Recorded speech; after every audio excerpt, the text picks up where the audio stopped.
They say that competitive eating is the battleground upon which God and Lucifer wage war for men's souls, my friends, and they are right. Is competitive eating, for a guy who's covered World Cups and Olympics and Super Bowls and you name it, is competitive eating a sport? It's physical. No one can deny that, right? Right. It's competitive.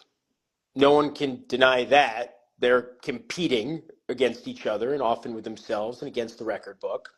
It requires training.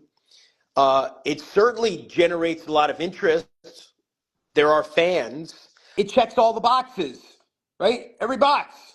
Look, if you're going in, and I respect competitive eating. I respect what these guys do. Here he is, a 17th mustard belt.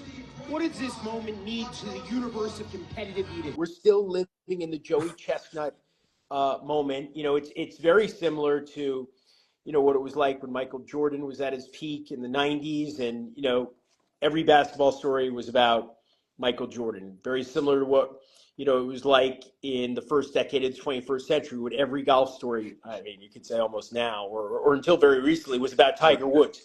The stories usually are, about whether Joey is in or whether Joey is out, whether he's there, whether he's absent.